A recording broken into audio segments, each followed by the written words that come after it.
So good morning or good afternoon or good evening, depending on where you are. So this is Giacomo Beccari speaking, and on behalf of the ISO Office for Science, I'm very happy to welcome you to the second day of this online workshop, the ASTRO2022, the present and future of astronomy. Just to give you a very, very broad overview, just from my side, some technical details. So this is the program of today. We have the funding of astronomy, and the chair will be Michael Hill, which I will introduce in a second. Just to mention, there is a first part that goes from now to around 3:30, and then we basically stop broadcasting on YouTube, and then we start again from the second part at 4 until 5:30. And there is a break in the middle. Please be aware that there is a discussion at the end, so I will please stay with us, because at the end, everyone will have the chance to interact with our speakers of the day and to contribute to the discussion. Just a few more words about how to participate into the discussion or to the event. Basically, people that are registered, they participate through Zoom. Then at the moment you cannot turn on your camera or your microphone, but you can use the raise hand option to make question or to participate. To make questions or comments to our speakers. At that point, you will be, as soon as the chairperson will give you the permission, then you get the chance to talk to the speaker. Please be kindly, if you can introduce yourself. That's nice, to a courtesy, they say, to our speakers and to our attendees. And as I said, the video is broadcasted live on YouTube on the Cosmic Duologue channel.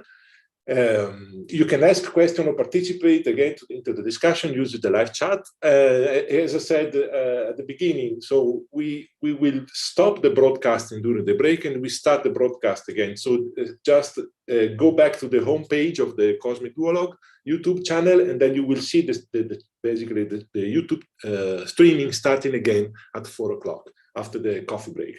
With this, the final point I would like to make is about the fact that if you want to make questions or comments but remain anonymous, you can do so by using either, if you are participating via Zoom or via YouTube. If you are uncomfortable with having your name spelled, just use the online form, and this is the link is available on our pages. You can go there, you can write your question or comments. We will receive it by email, and you can opt to not be mentioned, so we can make the question on your behalf. The event is hosted on Zoom, but live streamed on YouTube. If the participants or the speaker have signed basically an agreement on this, if you as a participant you are uncomfortable with this, we ask you to please leave the event, and you can still follow, of course, the live event entirely on YouTube. Finally, a final word about a very, very critical point, which is the ISO code of conduct. So we really, at ISO, trust in creating a comfortable and professional atmosphere where everyone is welcome to share opinions and comments. But please behave professionally and show tolerance and respect for all views and views of other persons. In case of problems, we welcome you to contact, and there are 2 contact points: Giacomo Beccari, myself, and Anna Miotello. We act as contact point, so please report any violation of these guidelines to us, and we will treat it in full confidence. Having said that, I would like to conclude by thanking you all and enjoy the conference. Of course, now I had the pleasure to give the word to Michael Hill. Michael Hill, I had the pleasure to meet Michael through the ISO Cosmic Duologue that we hosted near a half ago. Michael has a very, very interesting and special profile. He was a researcher. He got a master in biology in theoretical physics at the University of Zurich. Then Michael got a PhD in neuropharmacology at Oxford University. Then he keep on doing research at high level through different institutes. And I understand, I saw some paper. Michael is a specialist of basically human brain and neurons and our learning processes, basically, from a neurological point of view. So absolutely fascinating. But then Michael left fundamental research to move, and he founded 3 startups, successfully startup. And then since 2016, he's deputy head of the strategy And as of April 2022, he will be head of grant management at the Swiss National Science Foundation. So welcome, Michael. Thank you for chairing the session, and I'll leave you the word now. And thank you, everyone. Enjoy the event. Thank you very much, Giacomo, for having me. I'm very excited about this. As Giacomo said, my background is not in astronomy, it's in neuroscience. But today we will talk about funding of astronomy and a lot of the sort of general rules of conduct, and also the problems and challenges in funding are really universal and apply to astronomy as much as neuroscience or any other field. I'm very much looking forward to the discussions this afternoon. We've got a really great lineup of speakers. I think also the different speakers will present different topics that'll fit together very, very well. And like Giacomo said, I'm also very much looking forward to the discussions at the end of the day. So do stick around for those. I think they'll be very, very interesting. I'm going to keep introductions short because we don't have very, very much time. And I'm going to hand over straight away to Valentin Oprea. You've got about 25 minutes to half an hour, Valentin. And Valentin is a scientific officer in physical sciences and engineering at the European Research Council Executive Agency, which is arguably the most important funding organization in Europe. He's been there for many years, and he organizes the evaluation proposal. So he's very, very close to the actual evaluation of research and its funding, and is very familiar with that. And so I think it'll be great to sort of set us off with this topic to get an insight into this very large funding organization. And with that, I'll hand over to you, Valentin. His talk is called ERC Funding Opportunities. The floor is yours, Valentin. Thank you, Michael, and thank you to the organizers for the opportunity of presenting the ERC funding opportunities. I will bring up my slides now.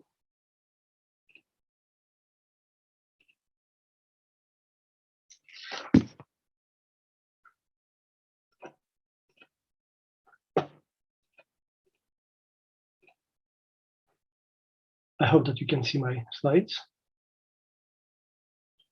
Thank you. So again, thank you for the opportunity, and let me start with summarizing a few key points of the ERC funding opportunities. ERC supports high quality research in Europe through competitive funding, as Michael just mentioned. And what ERC offers is attractive grants for independent teams in the EU and the associated countries, irrespective of the nationality, of the gender, or the age of the PIs. Our grants follow a bottom-up, PI-centered, curiosity-driven approach, and all fields of science and scholarship are eligible without no constraints and no predefined priorities. Scientific excellence is the only evaluation criterion for choosing the proposals that will be funded. And let me quickly go through explaining a few features in details.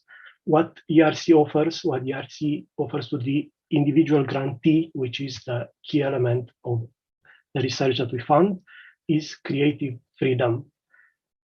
They are offered independence, recognition, and visibility above all.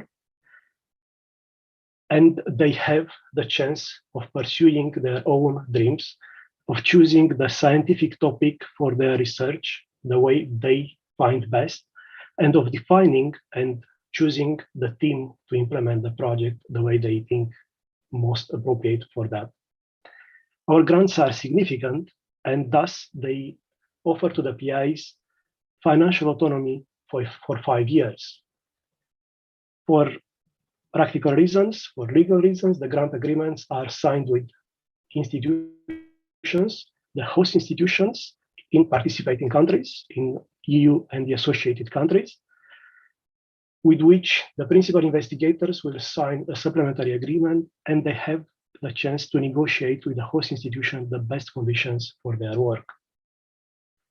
The funds also allow the PIs to attract top members for their teams from EU and non-EU without limitations from our side, of course, following the national regulations if applicable, and collaborators, and work the way they find best for their projects. One unique feature of the ERC grants is portability. If the PIs deem necessary, and it's their own choice, they can decide to move the grant to another host institution in the participating country again, and it's always their decision. Even more, ERC is a quality label. Apart from the funding that we offer, the PIs gain recognition, and usually that helps them a lot attract additional funding for their research. What is ERC? ERC is part of the Horizon Europe program of the European Union, as part of Pillar 1, Excellent Science, together with Marie Sklodowska-Curie actions and with research infrastructures. In Horizon Europe, we have a budget of about 16 billion euros, which amounts for approximately 17% of the entire budget of the Horizon Europe program. Just to mention that the budget, the budget has increased as compared with Horizon 2020 program, even though now we are with 27 countries in the European Union. So as you can see in the graph, there is a slight increase, a gradual increase that will go up to 2027. For 2022, the budget is below but close to 2 billion euros. Sorry, for 2021, the budget was below but close to 2 billion euros. For 2022 is slightly above 2 billion, and it will gradually grow up until 2027, as I mentioned. ERC is a unique construct. It was started in 2007 as an institution to help scientists pursue their dreams. It is an institution designed for scientists and led by scientists. The top governing body of the ERC is the ERC Scientific Council, which is made up of 22 prominent researchers that are appointed by the European Commission. The Scientific Council establishes the overall scientific strategy of the ERC. It controls the quality of operations and management, and it ensures the communication with the scientific community. The Scientific Council is also appointing the members of the evaluation panels. They are appointed as independent experts, and they are working in full independence for the evaluation, for the decisions of funding without any constraints or predefined priorities. In their terms, the panels are nominating and appointing the remote referees, the external evaluators, for the step 2 of evaluation, as we will see soon. Depending on the topic of the proposals, external evaluators from all over the world. So the whole evaluation is done by scientists for the topics of the proposals. The ERC is also the executive agency, an executive agency of the European Commission that executes the annual work program, implements the calls for proposals, and organizes the peer review evaluation, as mentioned before. For the grants, for the funded projects, for the proposals that are selected for funding and then go into grants, it establishes and manages the grant agreements and administers the scientific and financial aspects of the projects. The executive agency carries out also communication activities.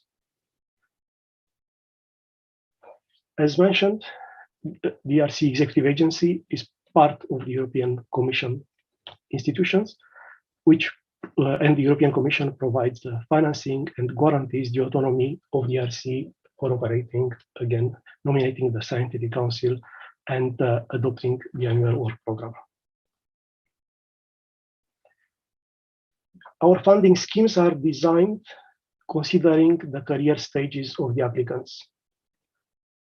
For the career stage, for the researchers at early career stages, our starting grant scheme offers grants of up to 1.5 million euros for those that are between 2 and 7 years after getting their PhD. For the scientists between 7 and 12 years after the PhD, our consolidated grant scheme offers up to 2 million euros, while the advanced grant scheme addresses established scientists without any predefined eligibility rules for the PhD, no relation in terms of the years after the PhD, although an excellent scientific track record of recognized achievements in the last 10 years is sought. For all grants, the maximum duration is up to 5 years, and up to 1 million euros can be offered as a top-up under certain conditions, particularly, and I will mention as it is here, for an international organization, particularly for the researchers that are moving to EU or to the participating countries. Two other funding schemes are offered in specific setups. Our Synergy grant scheme is offered to small teams of scientists between 2 and 4 researchers that are bringing together their skills for pursuing the goals of the project.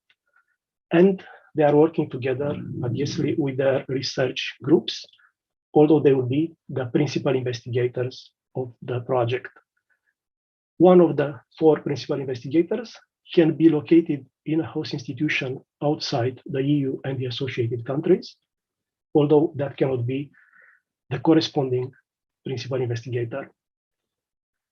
The size of the grant can go up to 10 million euros for up to 6 years, and a top-up of up to 4 million euros can be also offered in specific conditions. For the grantees of the main schemes, the proof of concept offers small grants of up of 150,000 euros, or exactly 150,000 euros, for up to 18 months for seeking to demonstrate that the idea that was funded by the original ERC grant has potential for innovation and potential for significant economic and societal benefits. For all grants, the sole evaluation criterion is excellence, and excellence is seen through the excellence of the research project and the excellence of the principal investigator. For the research project, it is very important to show that the project goes significantly beyond the state of the art, that it will have a groundbreaking potential. It is also very important to show the potential impact in the field, to show the importance for the topics, for the science of the field or outside the field. The feasibility of the research is also important, although our grants follow high risk, high gain nature. So high risk projects are accepted as long as the high gain potential is demonstrated and also the risks are considered and the mitigation plan for those risks is also well defined by the principal investigator. For the principal investigator, it is important to demonstrate why the PI is the best person to carry out the project, to show that the PI is internationally competitive at their career stage and in their field, and to show evidence of the ability to work independently and of the creativity and intellectual capacity. The PIs should be able to manage a 5-year project with a substantial budget, as the ERC grants are. How the proposals are evaluated? For the main grants, for starting, consolidator, and advanced calls, we follow a 2-step process, although there is only one submission. So at step 1, there will be an initial individual remote assessment by the members of the panels, which only evaluate section 1, containing the extended synopsis of the proposal, up to 5 pages, and the CV and track record of the applicant, what we call the part B1 of the proposal. If needed, the panels can also get input for experts outside of that panel from other panels for proposals that have a high interdisciplinary nature in this phase.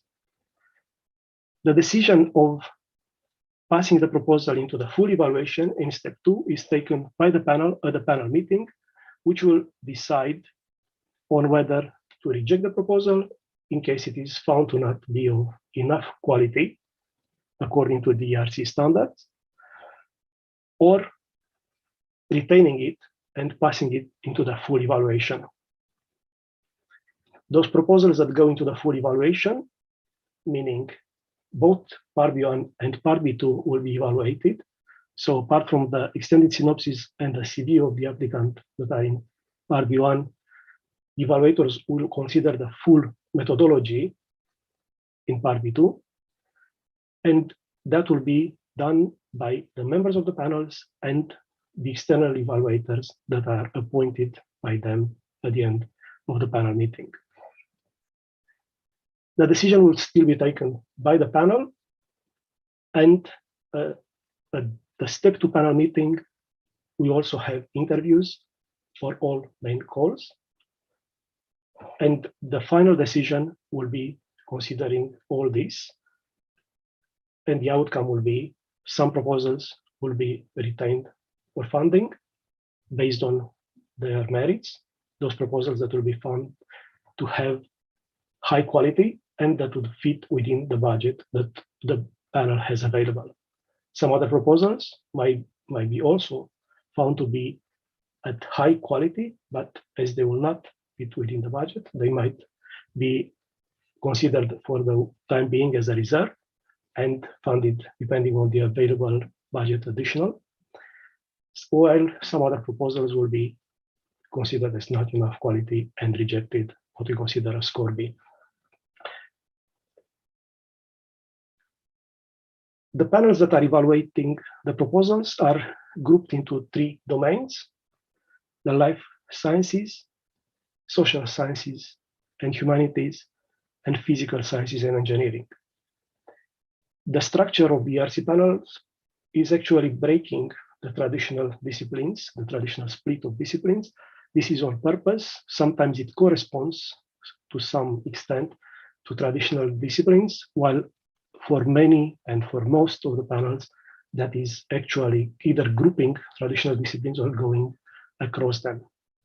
As you probably have already noticed, the panel relevant for astronomy is P9 Universe Sciences, and we will see it in just a moment. Before going to that, just making a couple of remarks.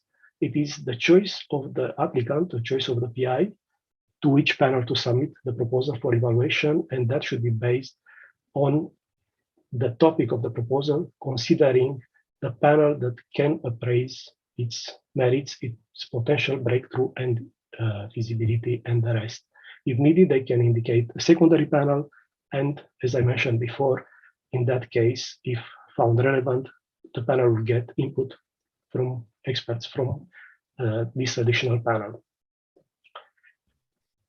For Valentin, we started a little bit late, so we've got some flexibility, but we've got 5 to 10 minutes roughly to go, just so you're aware of time.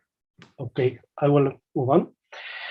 For the evaluation, a particular emphasis is put on projects that are supposed to break the traditional boundaries between fields, that have the chance, the potential of opening new avenues or addressing newly emerging fields of research, or obviously introducing new methodologies or approaches in the research they propose.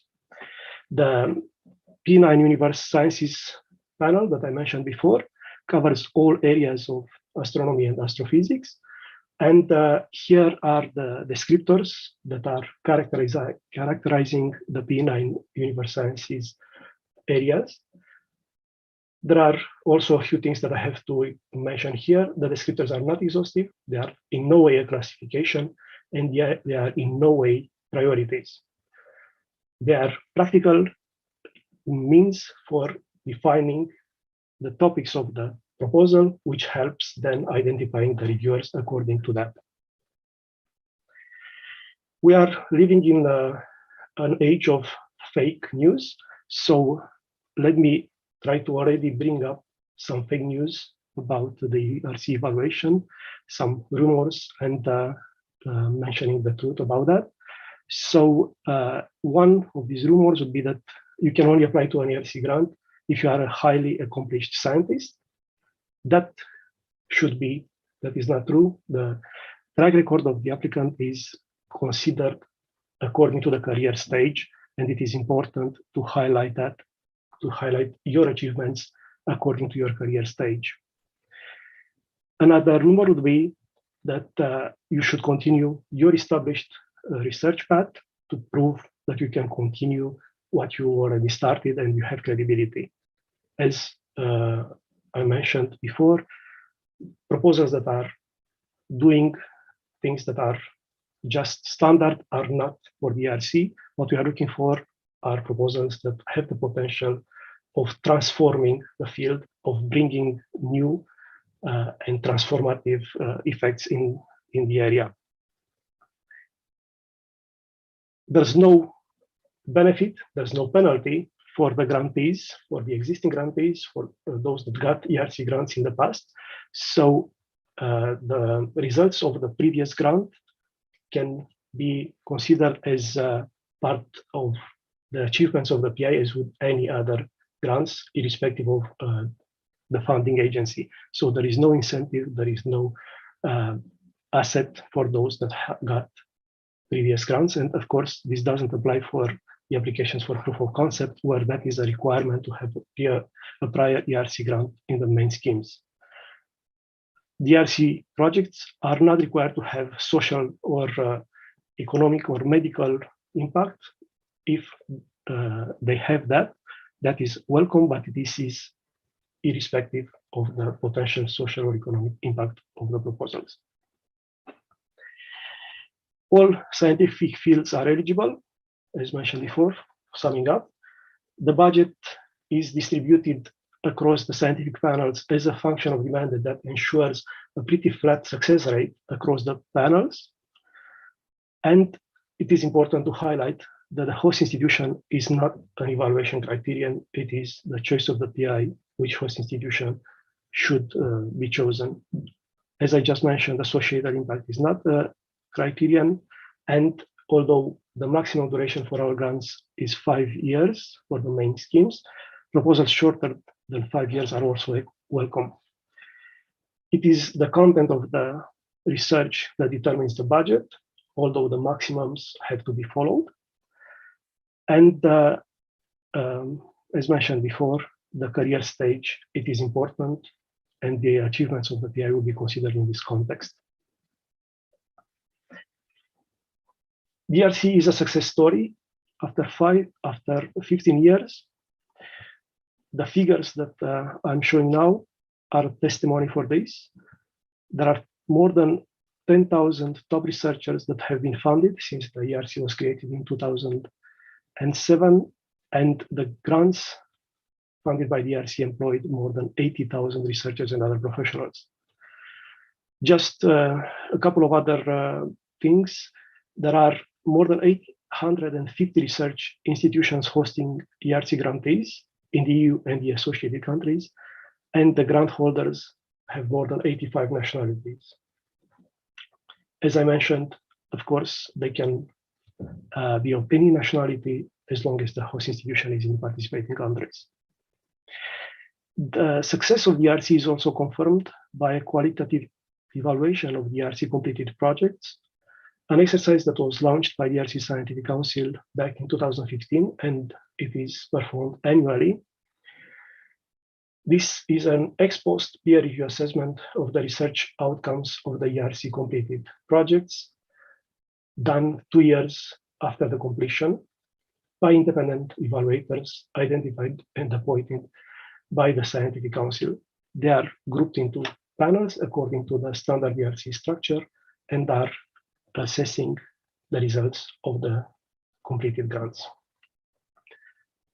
For the findings of the exercises up to 2020, it is important to mention that the vast majority of the ERC grants were found to have had major scientific impact, to have contributed to major scientific advances or breakthroughs in their fields or beyond.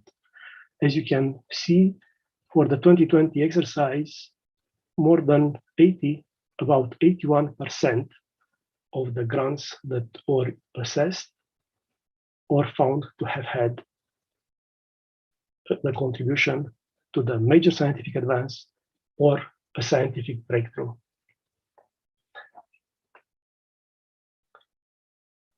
For interdisciplinary proposals, it is important to mention that the interdisciplinary proposals were found to have a high potential for impact. As you will see in the graph, the low interdisciplinary proposals were found to have had contributed to major scientific advances or to breakthrough in lower numbers than the high interdisciplinary ones. I think we should start wrapping it up in the next two or 3 minutes. I think that would be good. I will do it. The ERC is open to the world. We have more than 20,000 projects since 2007. And as I mentioned before, 85 nationalities for the PIs and 35 countries are hosting projects. That is also for evaluators, for our more than 4,000 panel members in the Horizon 2020 program. They are coming from 60 countries, and we also had more than 45 external reviewers in the Horizon 2020 calls. This is a distribution of the Horizon 2020 projects by the country of the host institution. And per call, I will just let you analyze it just for a few seconds, and the success rate by host institution country. This is also showing that the application rate is actually lower in some countries. The PIs from all over the world can apply to the ERC, and for the non-European research area researchers, there are incentives. They can get the 1 million extra euro, 1 million euros top-up funding, depending on the funding scheme, and they can keep the affiliation with their home institutions. The team members can be based outside Europe, and they can move within Europe with the grant if needed. The nationalities of the grantees, we can see here the distribution per countries of non-EU associated countries nationalities. And there is an increased participation, particularly in the starting and consolidated grant of PIs with non-EU associated countries nationalities. There are also some incentives in terms of the visiting fellowships or the mentoring schemes for the PIs from lower participating countries. And please look for the details on our website. You can find more information also in the ERC classes videos, which can give you some ideas on how to prepare your application and how to prepare for the interview, and more details on how the evaluation works. On our website, and also through the national contact points, through the funding and tender opportunities, you can find details about the program and the related documents. Thank you, and I will stop now sharing, and I will take some questions. If needed, you can also contact us later with questions. We will be happy to direct them to the relevant service and to provide the answers. Wonderful. Thank you very much. It was a very, very interesting talk. It's great to sort of look underneath the hood of how these processes take place. And I think also very interesting. We've got a few questions in the chat. We've got some hands going up. We only have about 5 minutes, so we'll only take like a few questions, and then the rest, hopefully we can touch on those in the discussion at the end of the day. But let's start with Hannah Stacy. You asked a question about excellence. Hannah, do you want to quickly ask that question?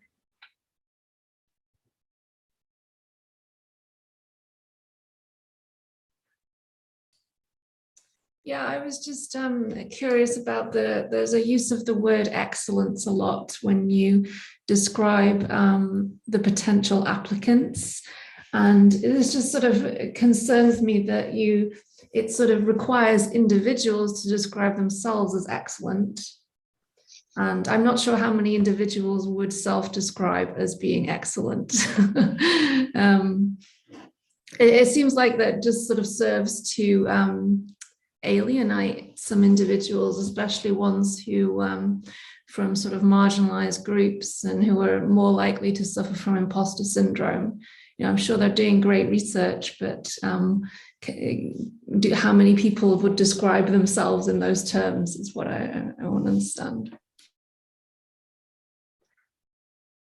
Well, there are two things that I would like to mention. One of them is the PI is, of course, considered as the master of the grant. And it is very important that the PI demonstrates that they can lead that project to successful completion.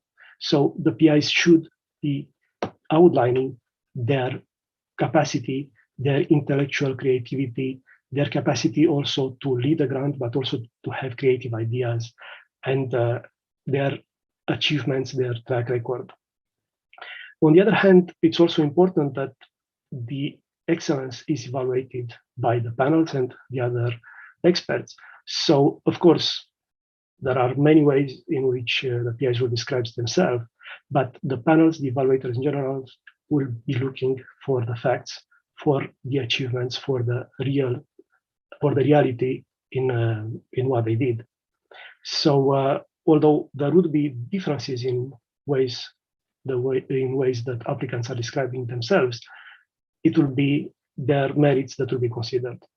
So we actually don't look for PIs to call themselves excellent with the very word excellent. It's the excellence that has to be demonstrated.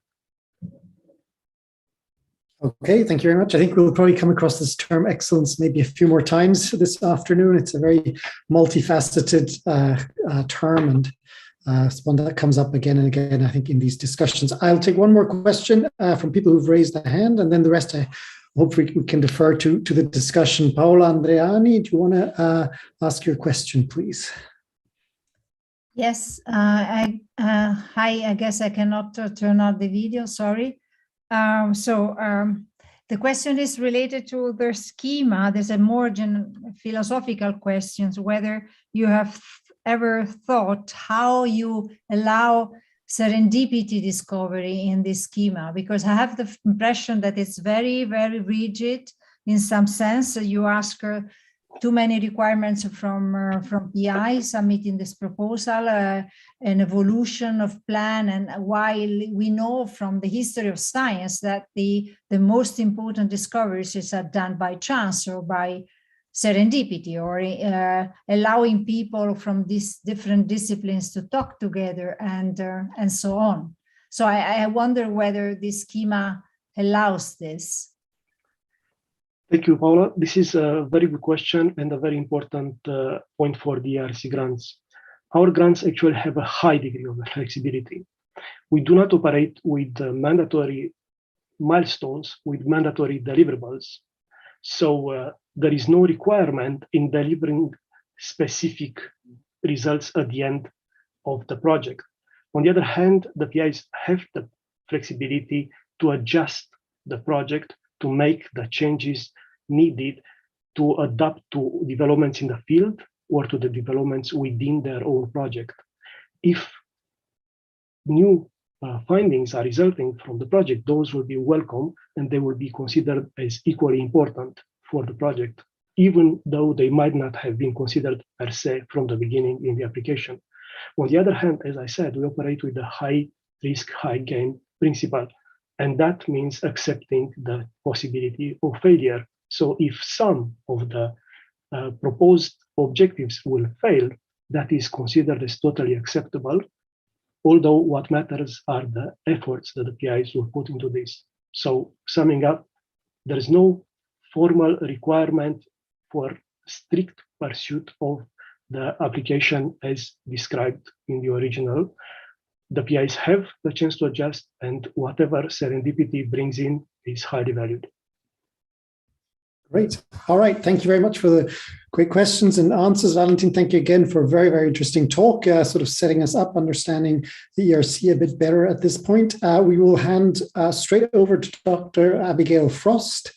Abigail herself is a postdoctoral research associate at the Institute for Sterrenkunde, Department of Natuurkunde and Sterrenkunde. I probably completely mispronounced that, at KU Leuven in Belgium. She is also interested in diversity and in research communication, and has done quite a lot in that area as well. The title of her talk is The Present and the Future of the State of Diversity in Astronomy. And like we already touched upon, excellence itself has very much also got something to do with diversity. Sometimes it's in conflict with that, sometimes it can support these notions. And we're looking forward to hearing more about present and future of astronomy with regards to diversity. The floor is yours. You've got 15 minutes until roughly 2:55, and I will let you know. Thank you very much, Abigail. Okay, great, thank you. Hello, everyone, and thank you to the organisers for giving me the opportunity to give this talk. This is the first talk of this kind that I've ever given, but I thought it was important to try and make this contribution when we're talking about the present and future of astronomy and astrophysics. I'm giving this talk on behalf of a community called IDEA, which is kind of a grassroots organisation that myself and Dr. Gabriel Betancourt-Martinez started a year ago, which is essentially just a community where we come together to learn about diversity and inclusion, and we've got a few projects we're working on to try and help improve things as well. So when we're talking about diversity, we're just talking about all of the small differences between us as individuals that can affect our perspectives and the experiences that we have as we go through our lives. I think usually the most common aspect that is focused on is gender, so whether you're assigned male or female at birth, or race and your ethnic background.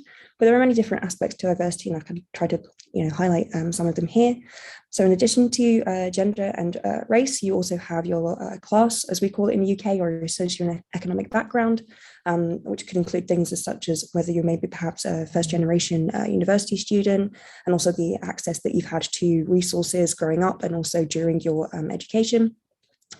Age can be something that can affect the experience that you have as you go through an academic career, as well as whether or not you have a disability.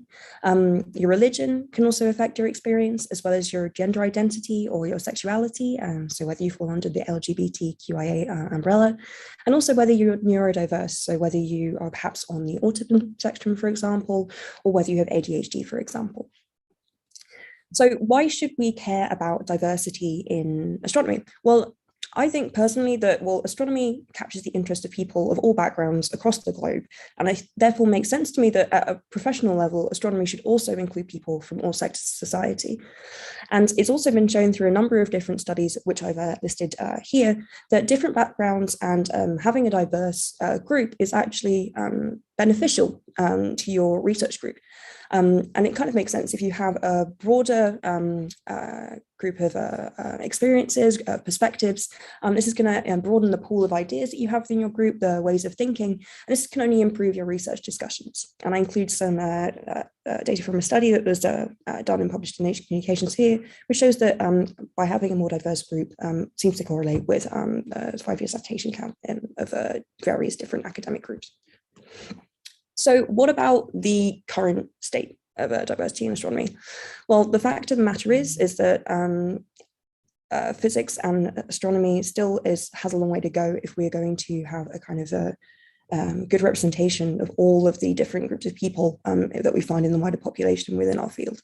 The vast majority of astronomers, from the student level all the way up to professor level, are white, male, cisgender, meaning that their gender identity matches what they are assigned at birth, straight or heterosexual, and also able-bodied. And to provide some data from certain groups, for example, we see that while women are not a minority in the general population, they make up half the population approximately, we still see a big underrepresentation in astronomy in European countries, with only a couple of countries going past the 30% mark representation, and most kind of averaging at around 15, which is much, much lower than the 50% of the population. Another study that's been done has focused on seniority and diversity in academia. And this, taking the example of the UK, you can see on the right here, is while 3.3% of the UK population identify as Black, there are no Black people in senior roles in UK academia at the time of this study, which was done in 2018, I believe. And that's obviously a glaring underrepresentation, since there are 2 million Black people in the UK. And I find this particularly interesting because I think seniority links to what we call the leaky pipeline. So we already have a problem at the student level where we have underrepresentation of marginalized groups, but the likelihood of people from those groups remaining is much lower than it is for the majority. And this is what we call the leaky pipeline. And so there are things that are dissuading people from remaining in STEM fields and astrophysics in minority groups. And this is something that we need to tackle if we want to ever reach kind of this so-called critical mass where we have enough people from marginalized groups to maintain that representation throughout the different generations of students and staff. So this is a very big issue. There's lots of different things that I could talk about, but because I only have 15 minutes, I decided to focus on these 3 here, which I think hinder marginalized groups in astronomy. So the first thing I'm going to talk about is bias and stereotypes. And this is something that I think is a problem within astrophysics as an academic field in terms of improving diversity from the student level, looking at the PhD students that we hire and master's students that we hire, for example. And the last 2 things that I'm going to talk about are harassment and microaggressions and the additional mental workload, which I think are 2 things that can really dissuade the people who are in the field from remaining in it and trying to pursue permanent jobs and getting to that professor level and kind of contribute to this leaky pipeline. And I think by trying to tackle these 3, we can really help to improve diversity in astrophysics. So firstly, I want to talk about bias, and I want to use the results of a study by Eaton et al. In 2019 to illuminate the kind of how bias can affect people's progression in astrophysics. So this was a study that was done in the US, but I've picked it because it tackled kind of a number of different aspects of diversity, including race and gender. So essentially what was done is a CV was created for a postdoctoral candidate. You can see a snippet of the CV here. They've got some nice honors, they've been educated at well-respected institutions, and they've managed to achieve some grants and awards as well. So it's quite a competitive CV, in my opinion. And essentially they had a group of 251 professors, and they asked these professors to evaluate the CV, nothing to do with diversity, obviously, but they asked them to rate the candidates based on the formatting of the CV, so how easy it was to read, the competence of the student, how qualified they thought they were from the CV, and how likely it was that they would have the necessary skills, for example, the hireability of the students, so how likely it is that they would invite them for an interview, for example, and the likability, like do they think, looking at this CV, like that they would get along with the student, for example, the researcher, for example. And the content of the CV was exactly the same. The only thing that they changed were the names. And some of these names were typically male names, some of them were female names, and some of them were names from specific ethnic backgrounds. So, for example, Jamal Banks Reeds is a common name, or Jamal is a common name amongst the Black community. And then you have Hispanic names as well, for example. And what they found from the results, we've got about 5 minutes roughly to go. About 5 minutes to go, roughly. Yeah. Okay. And the results of this study were unfortunately quite telling. So for the physics professors that they interviewed, 90% of them are male, And they found that the male postdoctoral candidates were evaluated by this group of professors as significantly more competent. And again, this is for an identical CV. The only thing that has been changed is the name across the survey. Also, faculty members demonstrated racial biases. White and Asian candidates were seen as more competent than Black candidates across the board. And also, there was evidence of intersectionality, whereby if you are from more than one marginalized group, you kind of get additional discrimination. So you get additional discrimination, and the problems that you have are compounded. It was also evident because Black and Latina female candidates were rated the least hireable out of all of the candidates, which is unfortunate. So it's evident that there is some kind of bias within the community, and we all, I think, no matter your background, I think because of the way we are raised and the different kind of societies that we grew up in, we do implicitly have a lot of these subconscious biases against certain groups. But how do we tackle this? And I think one thing that we can try and do is to try and eliminate the possibility of this bias existing. I think this has been shown to have success with double-blind proposal reviews, for example.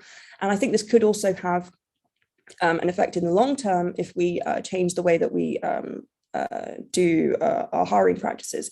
For example, obviously, when you get to interview stage, it's evident who the person you're interviewing is. But if for the first rounds, where essentially you're just reviewing CVs and cover letters, omitting names and potentially omitting institutions to avoid class bias could also be quite powerful. But I think this has to be a longer term solution, because until we have a critical mass of marginalized groups, we may still fall into problems here. And I think it's something that everyone can do immediately is to do bias training and some sensitivity training, so that we can acknowledge our own biases and actively fight against them when we do have to sit down and review candidates' proposals or whatever it may be. And there are a number of different resources available here. A group of universities in the US created these tests that you can do, which cover lots of different aspects of diversity and allow you to check your own biases and see where you might be have preconceived notions about people. Okay, so the next thing I want to talk about is harassment and microaggressions. So if you're from a marginalized group, you are much more likely to experience bullying and harassment in astronomy. And again, this is another study based on data from the Royal Astronomical Society in the UK. Harassment is essentially any hostile or unwanted attention, and a kind of a more subtle version of this usually is what we call the microaggression, where these are small kind of slights that are either humiliating, hostile, derogatory, and like kind of continually wear down people as they are treated differently to their majority of their peers. For example, insensitive comments, for example, about such as generalizations. I've heard things like, oh, well, like white people don't wash their hair, or, just like offhand comments that people don't seem to realize are kind of a bit insensitive, and constantly hearing these things do wear you down. And another issue that can be that contributes to this is othering. So, constantly being overlooked, constantly being highlighted to be different in a confrontational way can also just wear you down and kind of make you feel like not comfortable in your working environment. And I think the main way to about 2 minutes, roughly, about 2 minutes to go. Yes. And I think one of the important ways to tackle this is that we have to have clear non-tolerance policies on discriminatory behavior and clear guides as to what is or is not appropriate behavior in our institutions and our workplaces. I feel the excuse a lot of the time that I hear is that, oh, well, I didn't realize that this was inappropriate. But if we have regular, again, training or sensitivity training to highlight this, I feel like we can basically eliminate that excuse and eliminate the possible, or to heavily reduce the likelihood of these things happening to our marginalized colleagues. And the final thing I want to talk about is mental workload. So when you're in a minority, because you can often be the only example within your group of your entire ethnic group, your entire religious group, whatever group you come from. And so this can add a lot of pressure on you to perform well, to avoid the possibility that, if you fail, then people will it will affect kind of the generations after you. Be like, oh, well, they couldn't do it, so why would I hire someone else that like reminds me of them? That kind of mentality. And also, if you're in a minority, you lack a feeling of community often. There aren't many people around you who are understanding the specific situations that you're going through, and this can add to your kind of mental load. And also, the final kind of workload that happens is like, if you want to change things, often it's only people who understand what you're going through who are like helping to do this. And obviously, so the efforts to improve the experience of the minorities basically falls to the minorities themselves. And not only does this take away from research, but it's also adds a mental workload as well. And I think one way that we can tackle this is that we need to have proper and diverse mental health support for all. I think obviously there's already problems with mental health issues in academia for even for the majority, but there needs to be support which not only applies to kind of usually the white middle class mindset, but also we need people who understand that there are nuances based on the marginalized group that you come from and are equipped to deal with these issues. And also, I just encourage people to, we all need to help contribute to improve things. We can't leave it up to the minority to change things. Otherwise, we'll never get enough momentum to get things done. And if you're a mentor, if you're a supervisor or have students, I think it's important that you also think about the issues that your students may be facing and check in with them and acknowledge that this is another thing that they may be worrying about on top of the work that they have to do as a scientist. And so this kind of ties into just being an ally. And by being an ally, I just mean, even if you're not from a group, you are helping to improve the experiences of your marginalized colleagues. It's been shown that essentially the people who are most likely to fight for change related to their group are from that group. But really, we can all be doing something. And I think that action is needed from all, and we can all think about how diverse is my group? Am I checking my own biases? And am I fighting for diversity as a whole, or just the causes that affect me? And I think if we all think about it a bit more, I hope we can gain a bit more momentum and Astro can become more welcoming and more diverse environment. And with that, I'd like to leave you with my summary, and I will take any questions. Thank you very much, Abigail. A very important, very huge topic for such a short presentation, but I think you've really gone through very many very important points.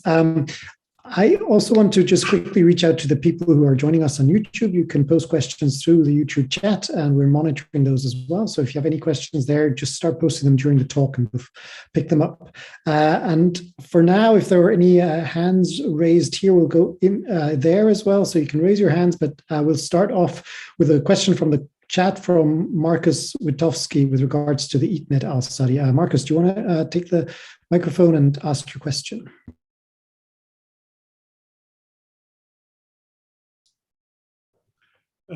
Hello. Yeah, thanks for the talk. Many interesting aspects. So I just had a small curiosity about the Eton et al. Study. Did these assessors know that they participated in such a study and there was still such a bias? Or was it unknown to them that this is about biases? Yeah, it was not known to them that it was about biases. They were just told that they were evaluating CVs. And yeah, so it was really an implicit bias study. Okay, thanks. Okay, then we have a question from Hannah Dalgleish. I hope I pronounced that correctly. Hannah, do you want to take the microphone? This is about entropy. Hi, Abigail. Thank you very much for your lovely talk. So I guess in case people haven't heard of entropy, it's kind of this algorithm that was developed as a way to try and take into account different criteria that you're interested in. So you say get a lot of applications and you kind of have your own way of ranking and judging the applications, but then you can also use this algorithm to support the way in which people are being selected in terms of diversity. So yeah, I guess my question is like, do you think it's helpful to use say other methods to try and make things more diverse, or should we just stick to kind of people doing things and not machines? I think that's really an interesting question. I think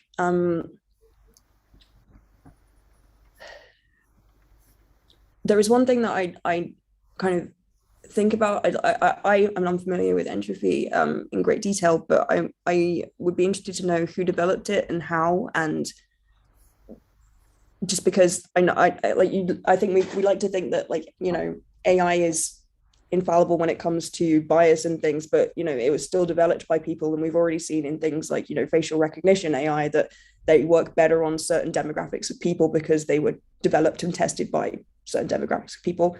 So that's one thing I think about. But I do think it has a lot of potential in terms of making things more universally accountable, I guess. So, you know, if you have everyone developing their own individual kind of, I don't know, methods of, you know, assessing applications, for example, then, you know, again, you're kind of potentially open to the individual biases of those institutions and what aspects of diversity they may focus on. So in terms of having one overall thing, which as long as it's been, you know, well developed and well tested to the point where, you know, there isn't any coded in bias within that, then I think, yes, it could be potentially quite powerful, and it certainly would streamline things a bit better, I think. Sorry, I hope that answered your question. Yeah, thank you. Thank you very much. I'll take one last question, this time coming to us through the YouTube channel from Karin Menendez del Mestre. And she says, thanks, Abigail. Can universities/observatories, etc., make it a priority to allocate time to unconscious bias training as part of the committee work, i.e. training right before decisions are made? Now, there are some funding organizations that have started doing that, but from your experience as well, what you see with how valuable do you see training, and how widespread is it? I think training is extremely important. I think with regular training, we can really minimize the amount of cases of harassment and microaggressions that we see in the workplace, and just change workplace behavior to make sure that it's as welcoming for everyone, and that, like, any cases of bad behavior are not happening. I don't know how commonplace it is. I think it really depends on the institution, and it depends on their priorities, I think, unfortunately. And I think that we should be pushing to have more of this, so that, you know, I think it only creates positive changes, if I'm honest. And I think it really is important. And I think what an idea actually is trying to develop a tool that we can, it's similar in the way that some institutions have health and safety training that you have to do to go to the building, but we're doing this for like a diversity health and safety training, if you like, which we hope to present to institutions as a way to, like, have that regular check-in and have that regular kind of training, if you like. And I think it's very important, and I hope that we can encourage universities and institutions that this is important and worth their funding and worth investing time in if they want to improve the diversity of their groups and their and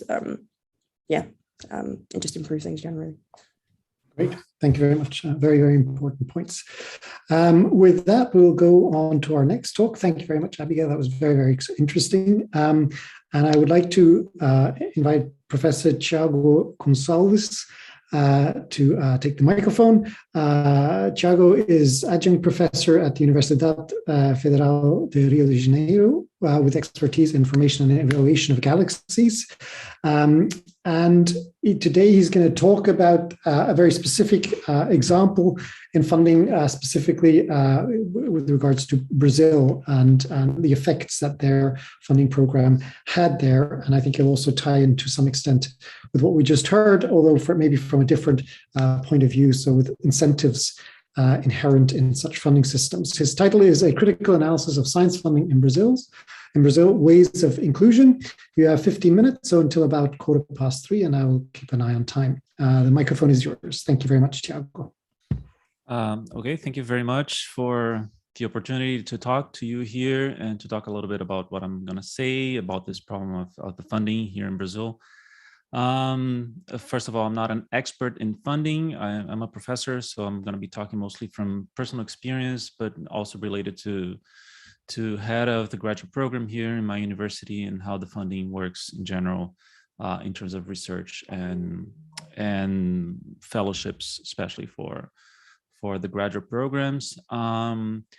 And also something that I would like to emphasize here is, especially since this is being broadcast, is that this is mostly from my personal experience, and this is my point of view. This does not represent in any way any institution that I might be related with, but I do hope to spark some discussion here in terms of my point of the inclusion here is mostly from a geographical point of view.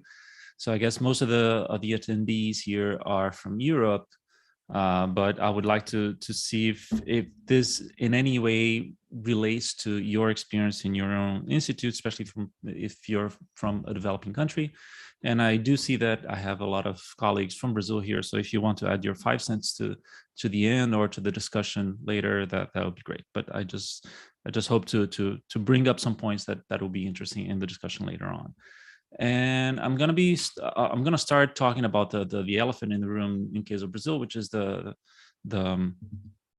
problem with funding and how it has been decreasing, especially since 2014, give or take.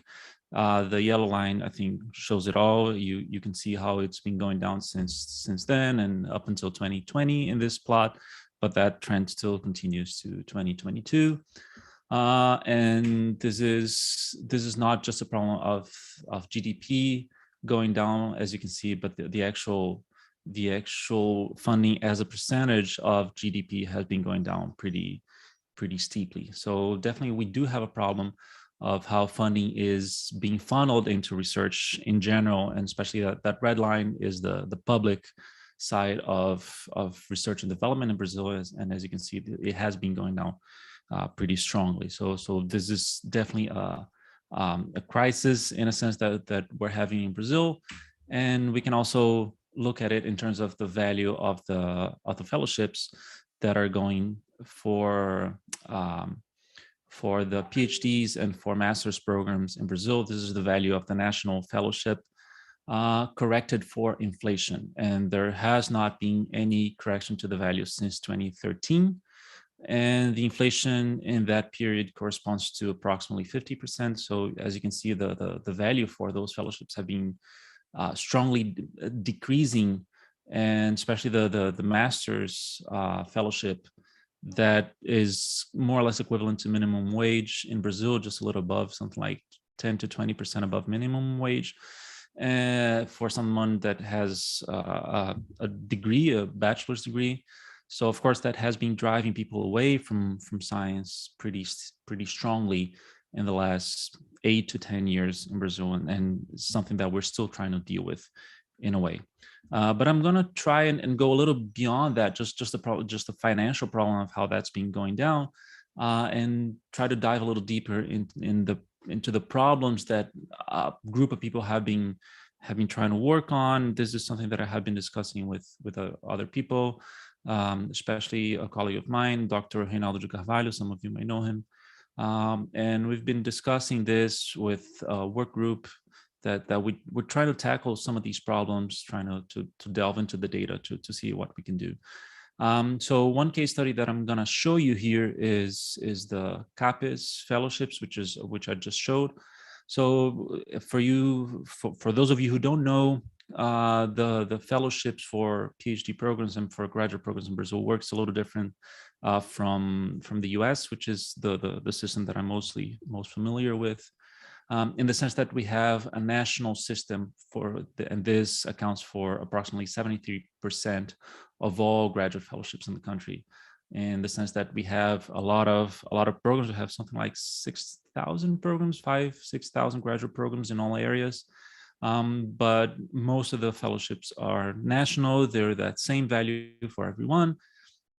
And the way it works is that those programs are evaluated and graded every 4 years, and that dictates more or less how many of those fellowships each program is going to get. They get a quota, and they get some discretionary budget to fund any activities related to the students mostly. And also, of course, since we've seen that this funding has been diminishing for almost 10 years now, for 8 years or so. So this has called for some cuts in terms of how many fellowships are awarded each year. But we have done a study last year in how these cuts were performed. And what I'm showing here, this is one of the plots that we published in that work a couple of years ago. The left plot it's a little busy, but it's just each column there, each point in the x-axis is just the impact of individual criteria that they used in those cuts. And though the second one there, which is what I'm highlighting in red, is how the number of graduates has impacted the cuts. And this is divided by the grades of the programs. So the redder it is, the higher the grade, and the bluer ones are the lower grade programs in the country. And as you can see, the one of the criteria that they used is actually the number of people that have been graduating, but they didn't account for the fact that the bigger programs have more fellowships. So of course, the bigger programs are graduating more students, and they're penalizing the smaller programs for not graduating enough students, which is insane because they don't have enough fellowships to start with. So the cuts were much harsher for the lower grade programs, and usually those are the newer ones or the programs that reside in less wealthy parts of the country, let's say. So those programs in São Paulo and the big cities in Brazil, they were the least affected, and the ones in the north and away from the big urban areas, those were the most affected. They try to do some criteria, which is the third point here, but then on the right of that plot, you can see again, they had this additional, on top of all of that, they had some additional criteria that were penalizing more the lower grade programs, saying that those programs had a ceiling for how many, according to all of those changes, how many fellowships they would be able to win, with no floor on how many they would be able to lose, and vice versa for the programs with the higher grades. So my main point here is that by design, they're awarding more fellowships to the higher grade programs, and that creates this very strong distinction, as you can see in the right plot, in how the lower grade programs were the most affected in terms of the percentage of fellowships they were awarded, and the higher grade ones, which are the more established, are the ones that actually gained a little bit from all of these changes. So if there's a moment of crisis, you're taking away the most from the people who are, or for the programs who are lower in those ranks. Something else that I would like to discuss as another case study is the Productivity in Research Award. This is something that works on a national level as well. You can apply every 3 or 5 years, depending on your level, to receive this fellowship that basically ranks all of the researchers in Brazil as how productive they are. And this is really important, not only because it is a small amount of money that's been awarded to them, but especially because all of the other agencies and all of the other calls in Brazil use that rank as kind of a stamp of approval. So you need that to be able to get more money from everywhere else and every other call. So something that Abigail has already mentioned, and this is very clear here. This is for chemistry in Brazil as just one example. You see the different levels in that rank, and that shows the number or the percentage of women in each of those levels. And as you can see, as you go higher in the academic hierarchy, towards the left, the lower the proportion you have of women. So of course, there's something wrong with that system. And something that I will emphasize here, and this is especially for my area, this is in Portuguese, so I'm just going to summarize this there below for you, is how they account for the number of papers that you have published in the period that you're being evaluated for. So for level 2, which is let's say entry level, you need a minimum of 10 papers in 5 years, and for level 1 you have a minimum of 40 papers in 10 years. This is actually written down as a rule, so you're automatically cut out if you don't reach that quota of published articles. The problem is, first of all, they do take into account large collaborations, but it's a little confusing in what they consider an actual large collaboration. There are some criteria there that are not very clear, but especially there's no evaluation of impact of the paper. Of course, we can all criticize the H-index, and I think this is a very valid criticism, but there's actually no mention of impact whatsoever, and there's no specific mention of first author or leadership in those papers, at least not in the non-large collaboration papers. So in the end, you're just encouraged to publish a lot. It doesn't matter if you're leading the paper, you're just encouraged to add people, and people can publish together, and you can slice your science in many ways. It doesn't matter if the paper is not cited. What matters is that you get a lot of papers published. And in a way, Thiago, we've got about 4 or 5 minutes left. Okay, I'm almost there. So as you can see, you have the number of papers published have been increasing since the 80s, and this was a problem in the beginning, and in terms of how Brazil was publishing articles. Of course, now we have a large number of papers and that have been increasing in terms of the world average. So we're much better today.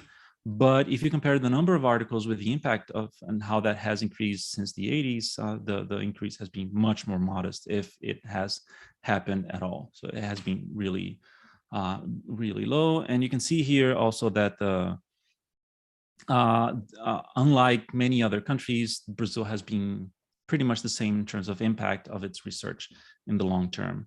Again, we'll compare with the UK, Argentina, or even other BRICS countries. So there have been studies that have been analyzing this. Brazil does publish a lot of papers yearly, but the impact of it is still fairly low, even when compared to Argentina or Mexico, which I would say they're comparable countries in terms of how science is funded there. And they have, for example, many more papers in the top 1% of the world when compared to Brazil. Of course, we can raise at least the question of the committees, because the committees, so who watches the watchmen here? The committees are composed by people who are benefited by the system. So we have this continuation of the model that does not allow for any kind of discussion, and this is one of the main problems here. We need to discuss those criteria and how people are evaluated in Brazil. And the last example I'm going to use here, I think this is something that a lot of people there are aware of, is the whole ordeal with Brazil joining ESO. I think this might be a very appropriate conference for that. We have joined in 2010, but we have not paid anything since then, and Brazil has been suspended as of 2018. This is a picture that I took there on the left. We have all of those signatures from science ministers in Europe, and the science minister from Brazil did not sign that plaque in a ceremony, which I think is kind of emblematic of what's been going on. But the alternative that Brazil has been pursuing is paying for a little bit in large telescopes. For example, Gemini is one of our main resources, but we only have a national TAC, and we are allowed approximately 5 to 6% of the time in that telescope. It's going to be a similar model for the GMT, which is what we're associated with, but it's actually not because it's just one state in Brazil. And again, this is a fairly restrictive model, which allows for people to use the telescope, but only in small chunks, and it does not allow for breakthrough science, I would say. And I'm not going to argue that these deals are bad, because they have been helping Brazilian astronomy quite a bit, but they are restrictive, and we're drawing out of more transformative and more pivotal projects such as ESO and the ELT in favor of these more restrictive things. And I'm just going to wrap up with one case I think is emblematic for this whole discussion here. To translate this for you, this is a research that has been done by some of my colleagues at the Federal University in Rio, and they have argued of something it's related to Oumuamua. You may have heard that there was this alien hypothesis on how this was a spaceship coming to visit us from a renowned Harvard astronomer. And their work was more related to the orbit and how that relates to the thin disk of the galaxy, etc. And they had this really nice result on how of what the origin of the asteroid could be without resorting to aliens explaining the orbit itself. And it's very interesting to see that in the comments, a lot of the people who are reading this, and just to emphasize this one on the left there, they were laughing at the fact that they're Brazilian astronomers trying to go against this Harvard astronomer, regardless of how reasonable the hypothesis or the results might be. And they're saying, oh, they can only smell marijuana, they don't know anything about it, they're a bunch of idiots, et cetera, et cetera. So I think this goes to show that the Brazilian science is struggling to fight this idea that there's no research here and there's no relevant research here, which is not true. We do a lot of important science, important research, not only in astronomy but in all fields. But there's this struggle that we do to relate to other, to the public in general, and that turns into a communication problem. And as you can see there, this is on the last, how funding has been diminishing in general in a lot of areas. The second to last there before total is for outreach and science popularization. And you can see there that that funding has gone down in the CNPq, which is kind of the equivalent of the American NSF. In 2020, the funding for that has gone down from 12 million to 800,000 reais. This is a cut of 93%, and 800,000 reais today is equivalent to something like $200,000. So that's for the whole country, for the whole year, the budget that they have for outreach, and that is very low. And I think that's a reflection of how people view science in Brazil and how that becomes a political problem. I think that's the main thing here. So those lines are for different areas like education and transportation in terms of the budget in Brazil, and those have been going down. But something that has been going up is the defense and military, which is the yellow line there. So it's not just a problem, not just an economic problem, but it's actually a problem of perception, political problem, and how we can make science and education something that is more relevant in the political side of things. Finally, just to summarize, we have a problem with this quantitative evaluation of science in Brazil. This has to be overhauled somehow. It's not easy to tackle that problem, and especially because the funding strategies should account for growth. If you're just concentrating the funding in the higher echelons of the Brazilian science, then you're not allowing for any growth in other areas or for young researchers. So this is something that has affected me quite a bit in my career. I've been a professor for 6 years now, 6 to 7 years, and this has been a hurdle to overcome. I would like to know if this is true in other developing countries, so feel free to comment or ask questions. And the problem with the model is that we emphasize a lot of production, a lot of papers, but it doesn't matter if we're leading the paper. So what this encourages in the end is this dependence on international collaboration. So it's great that you have collaborators in other countries. This is something that has been going around in the Brazilian funding agencies, but at the same time, it doesn't matter if you take a leadership role in those collaborations, which in turn tends to continue this dependency that we have on other people doing science and other people taking charge of the research projects, and we're more or less supporting actors in that scenario. And of course, if we want to change that, especially if we want to change the funding as a whole, we do need to invest in communication because we need the public support to actually be able to demand some change from Congress and from the executive, in order to to make sure that the investment in science is something that's continued and not so subject to political changes from one president to the other, for example. So I'm going to stop here. Thank you very much for your time, and I'm going to take questions, and especially I would love to discuss this further later on. Thank you very much, Thiago.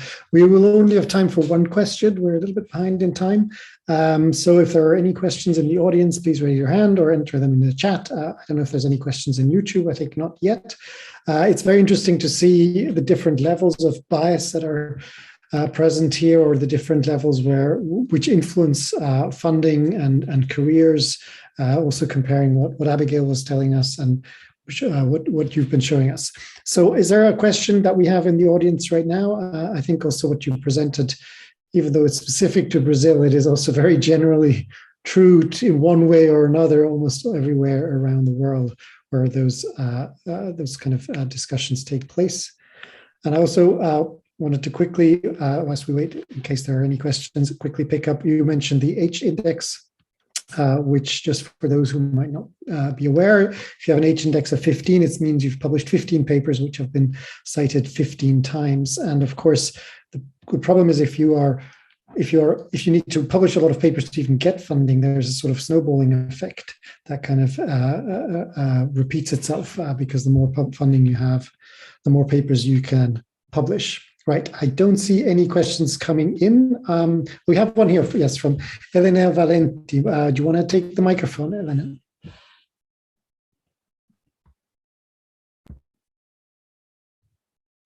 Okay, thank you. Very nice, very interesting. I was just wondering that you show a couple of plots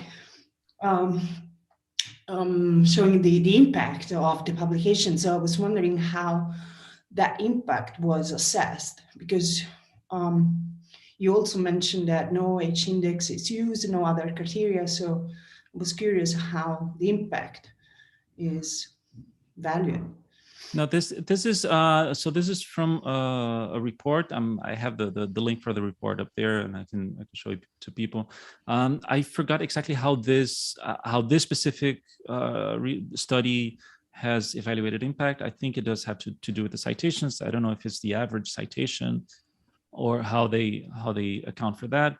And they also take into account the percentage of papers published in the country that are in the top 1% and in other plots in the top 10% of the world, in terms, again, of citations. And of course, that can vary a lot from field to field. But and I think that's normalized for the field. That those details I don't remember off the top of my head. But I think the main thing here that I wanted to argue is that none of this is, or very little of this is taken into account when evaluating, for example, the productivity of a given researcher. So the problem that I'm trying to point out is that the researchers is evaluated based on the number of papers for this award, for this fellowship, and for this ranking. It's much more the number of papers that someone has published than any measure of impact of his or her research in the long term. And of course, all of the H index, they do have flaws, but if you're just restricted to the number of papers that you publish, then you encourage some sort of publishing strategy that can be, it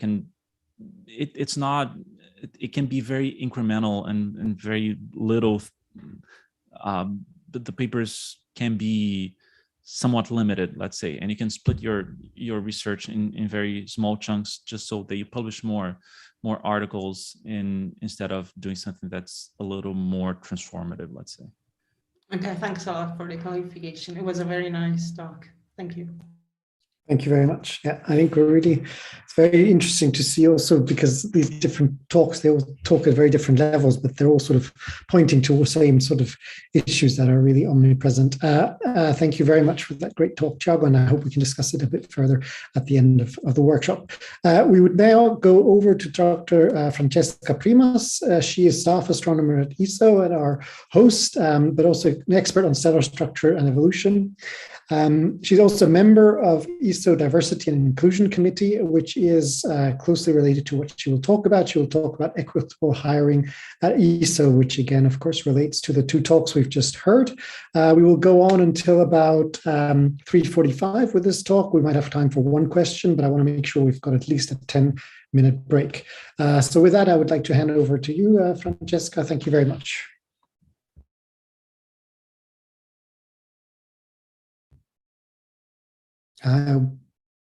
We can't yet hear you. Are you able to share slides? Is there? Okay, so there seems to be a technical issue right now. Now actually I can got hear that you. the host has enabled me, Perfect. but actually I'm still disabled by the host for the screen sharing. All right, Giacomo, can we? Oh, you are co-host now, Francesca. Sorry about that. Okay, thank you very much, Giacomo. Perfect. So I think that you should see, I will put it now in full screen mode. Okay, We can see your slides and we can hear you well. So we've got about 15 minutes. Okay, thank you very much.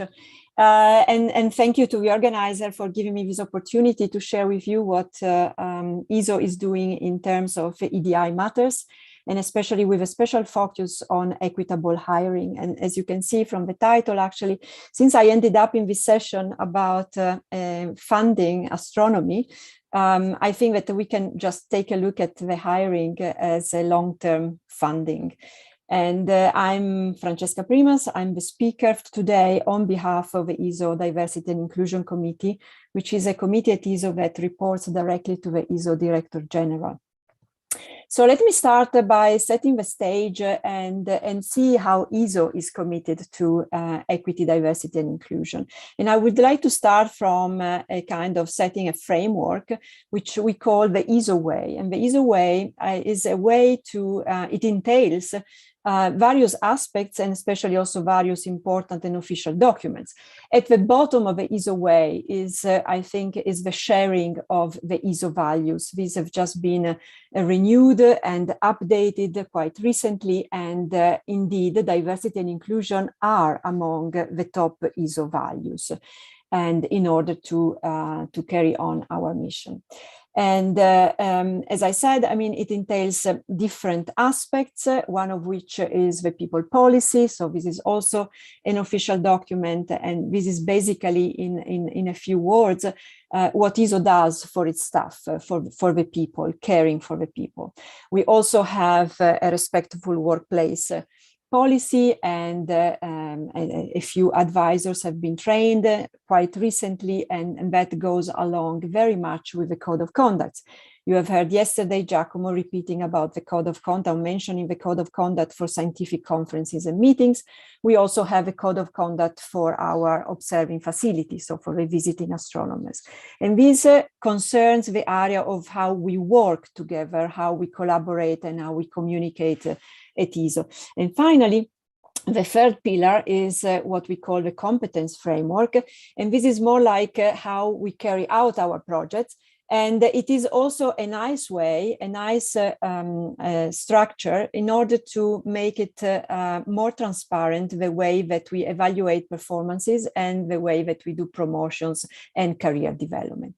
Now, once we set this framework, within this framework come in the organizational goals of ISO. And among those, these high-level organizational goals that ISO has every year, and that are the goals that ISO with its mission, I mean, has to accomplish and has to achieve.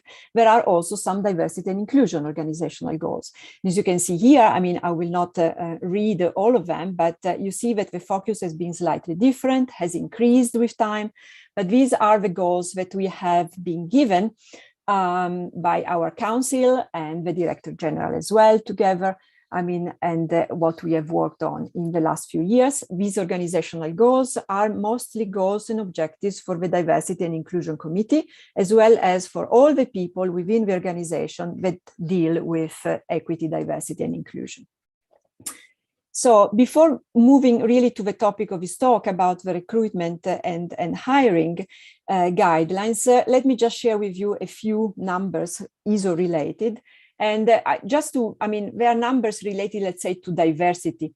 And I will touch upon gender, which is still binary for the time being. And here I'm showing just the percentage of a female fractions compared to the total population. So you see that we are not doing too bad on the staff, overall staff or scientists, where the not too bad is indeed, I mean, to be content with just a quarter. But on the engineer side and the department head side, we are doing significantly worse. Directors is significantly better. And we have had, in 60 years of ESO, we have had 1 female director general. Now, when it comes to nationality, of course, we are an intergovernmental organization that includes 16 member states plus 1 host country, Chile, and some strategic partners. So therefore, under this, let's say, diversity axis, I think that we have quite a good level and degree of diversity. And then finally, I just want to show you and to comment on one aspect of a kind of age breakdown of the organization. This is not really the age breakdown of the whole organization. This gives you these different slices of a pie chart. They give you the percentage of females within that given age being.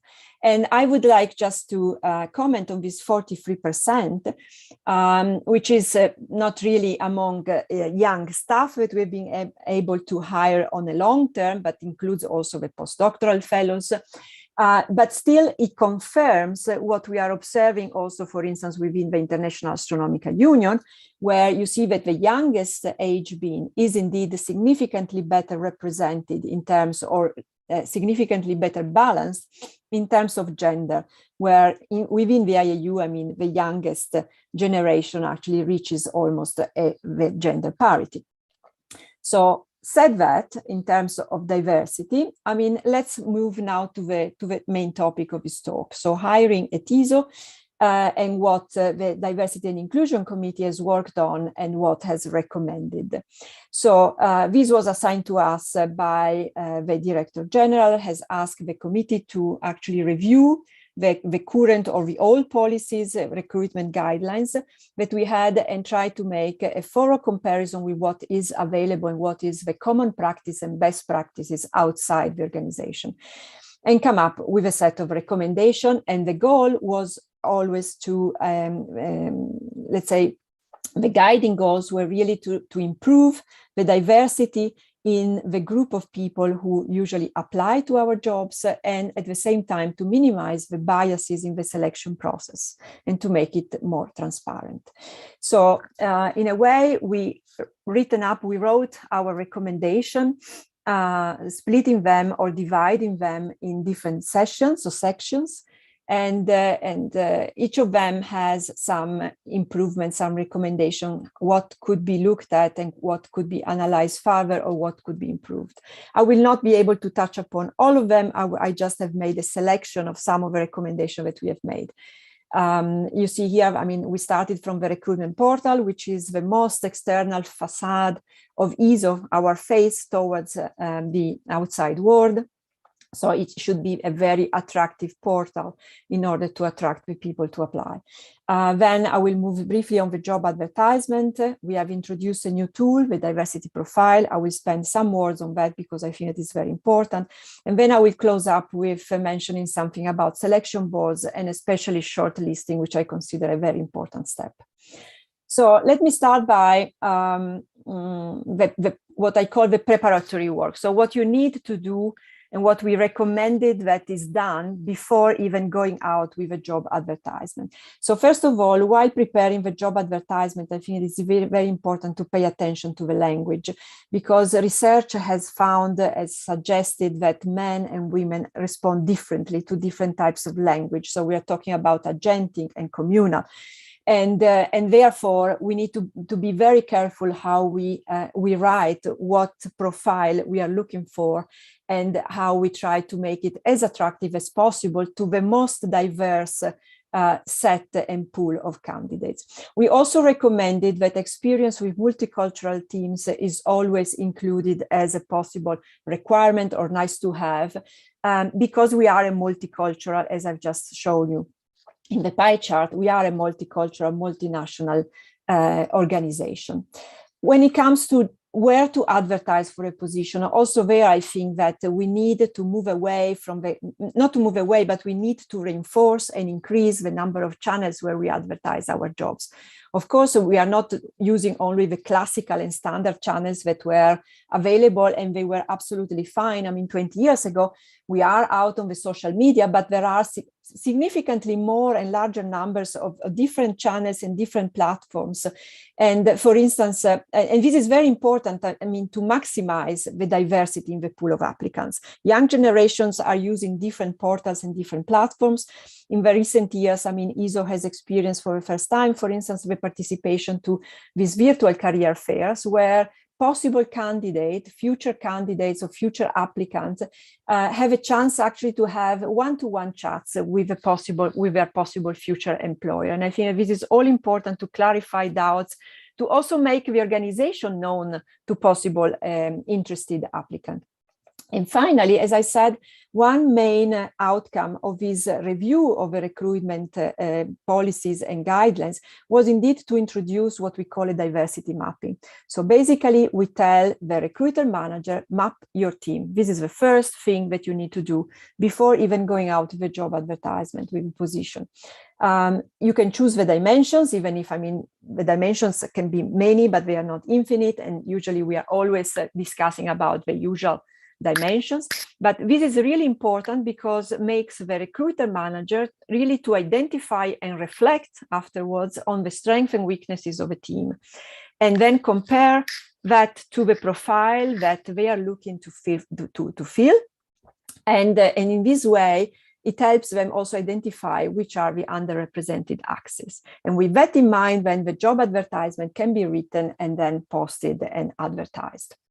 Now, if we move to a selection boards, I think the diverse panels do make a difference. And diversity has a lot of emphasis nowadays because it has been proven. There are several studies in the literature, also from big industrial companies and big industries and agencies, that has an increasingly important driving force for innovation and especially for creativity, to increase the creativity of the team. So here under this session, under this chapter, what we have recommended was not only to reproduce the current organization-wide diversity that we have within ESO, also and reproduce it in the selection boards. It may be challenging because selection boards are just very small groups of people, but at least for the most important diversity axis, I think that we should actually put in the effort in order to make it as diverse as possible. In terms especially of gender, age, nationality, and ethnicity, I think that should be actually fully achievable. We also recommended to increase the diversity of the skills and expertise of the members who are asked, or the colleagues who are asked to sit on a given selection board. And this is to bring in different perspectives, different points of views, and not always to end up calling the person that that knows about the profile that you're looking for, but actually to try to get really different backgrounds, different interests also, because then these people could make a difference while interviewing the candidates and bringing in different, as I said, point of views or perspectives. The board has to be fully aware of the biases, so it needs to talk about it. And even before the applications deadline, I mean, the board has to get together, share their thoughts, discuss openly about biases, because that's the only way that we can in order to minimize them. And then also organize training for the boards. I mean, this has been taken care of by the human resources. And finally, discuss, of course, the recruitment manager should be in charge and explain which profile, what are the main traits of that profile that they are looking for, and especially clarify what the evaluation criteria will be. And this is also very important to standardize that, so that everybody knows how to evaluate what is expected, what are the most important points, I mean, to pay attention to. And finally, I will get to I'm getting to the shortlist, which I consider probably the most critical step of the whole hiring procedure, because it is indeed at the shortlist stage where we see possibly the largest drop in diversity. So we need Francesca, just so you're aware, we should come to an end slowly. Like 2 or 3 minutes. Yes, I'm done basically. So this is the last slide. We need there is the need to have shared before clear rules about, as I said, the KPI, the key performance indicator that you want to monitor in a given call for a new position. What is the grading system? What is the overall evaluation? I mean, depending on the decision that you make, I think this can have some implication then how you put together your final shortlist. Most importantly as well, the diversity imbalance, we've recommended to be on the shortlist to be less or at most equal to the imbalance that you had on the applicants pool.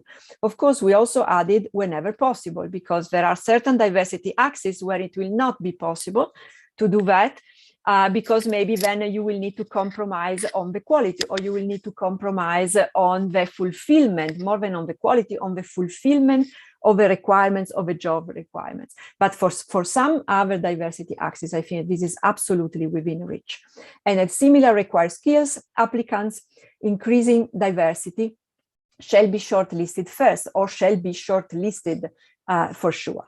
Then, of course, ideally, I mean, one would need, we also recommended to standardize application, and we have already heard about that, some speakers before me, and to anonymize application as well, in case that the current new guidelines actually do not bring up the numbers or do not change the status quo as much as we would have liked. And then we also touch upon even bolder alternatives. And in summary, so for me, I think, and for ESO, hiring is such a key step to increase diversity that we cannot just miss it. And in order to make it a more equitable and inclusive process, one need time, and this is very important. So we cannot rush the process. I mean, especially in the preparatory phase, I think that people need to think and reflect and think through in order to make it more equitable. And finally, I would just add, look beyond the obvious KPI. We have already mentioned several times this today, I mean, the H index, the unfamous H index. I am more than just my H index.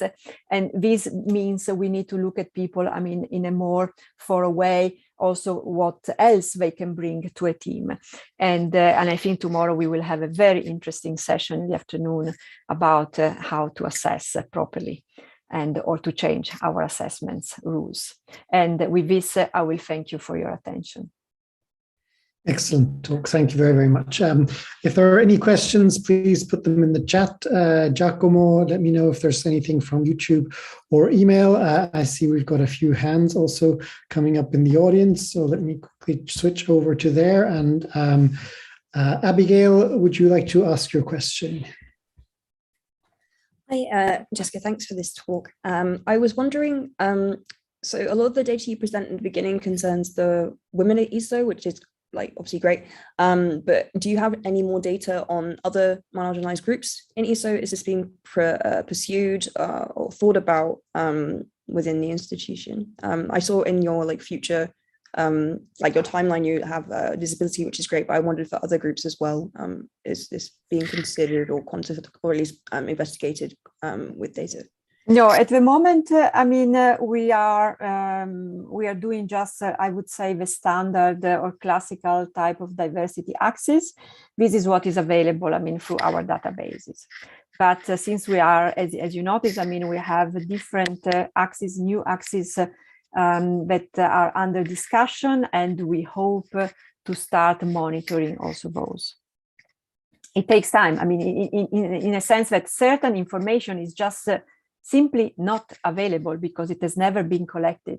Also because certain aspects were protected by data privacy and so on. Therefore, they have never been logged and recorded. In the cases where you don't have data, are you still planning to act on those axes if they, even though you don't have the data? Yes, we do. Okay.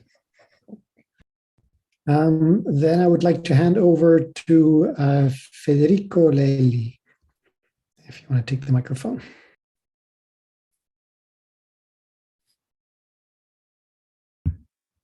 Yes, I have a question about the age trend in the fraction of female astronomers. I think there are two possible interpretations of this. One is negative and one is positive. But let's start with the positive one, which is that ESO and other institutions are maybe doing better than 10 or 20 years ago in hiring female astronomers. But the negative one is that maybe these institutions are not able to keep women as they progress in their career stage. For example, above 30 years old, there may be issues like maternity or family duties. So I was wondering if it is possible to look at the temporal evolution of this age trend to figure out what the real reason for this age trend is. So, okay, let me try to understand what you are after. So you think that it would be better to trend the age distribution? I mean, I did not quite understand, because you mixed actually, I think that you mixed a few things, in a sense that you mixed a global problem, which is indeed to push to have more girls and more women into science, and then not being able, the field, for instance, the field of astronomy, to absorb them all. And therefore, the numbers would need to take into account also this kind of forced drop rate, because actually the field is not able to offer them a job. Yeah, let me try to clarify. You have shown that below 30 years old, there is almost 50-50 gender balance between male and female. If I recall correctly, it was around 40%. Yes. So this could be that in the past 5 years, we were very good in hiring equal fraction of male and female.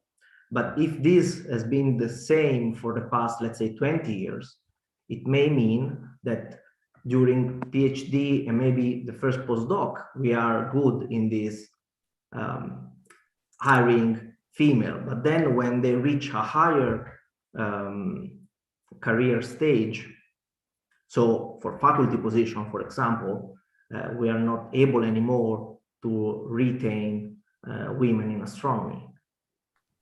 Well, okay. I ask you to just give a very, very short answer. Yeah, well, I think that we will need, we could bring this to the discussion, because it's a very long answer, in a sense that I think that, Federico, you are mixing the ESO situation, where we have a studentship and fellowship program. But I mean, it's not that we retain them, because sometimes, I mean, there are full cycles of studentship and fellowship where there is no possibility, actually, because there is no a job opening. I'm not saying retain the same person. I'm saying that when one is at the level of hiring faculty members, then there could be a bias at that level, which is not present at the PhD and postdoc level. I mean, the bias has been, for sure, I mean, as it has been everywhere else. And this is why actually we have tried to review the hiring and the recruitment. I agree. I think that still the numbers are increasing among also the applicants pool. You know, the fraction is increasing, and therefore there, with the proper attention and with proper guidelines, then of course we should be able to bring in a better representation, diversity representation on the short list and at the interviews. And from there, of course, everything is possible. I can tell you that in the last years, I mean, things have improved significantly for the first level, let's say, staff position, okay? And without any quota, without any favoring some specific diversity axis, I mean. So, I think that it comes along, it comes along really with an increase fraction of female young girls and young women in science. I think we have to stop it there. Yes, probably. okay, so, I want to make sure that people have at least got like 7 minutes of a break, but thank you very much for an excellent talk. I think we've touched on these different issues at very different levels, starting off with the ERC and this focus on excellence, and then looking at different aspects of what also influences evaluation at the level of individuals. We've seen the example in Brazil, and now the example of ESO, all these different parameters that also have an influence on career track records, on diversity, on the people that are at the end of the day doing research and do get awarded grants. So it shows that excellence is just not the only thing that has an effect on these kind of trends in all these different organizations. And I think that'll be an interesting point to also pick up later in the discussion. We will now have a break until 4 o'clock, when we will be joined by Thomas Zurbuchen, head of NASA. He'll give us a half-an-hour presentation, and then we've got a full hour to discuss these issues further. So I wish everybody a good break. We've got 6 minutes, and we will start here again at 4 o'clock. Thank you very much. Talk to you soon.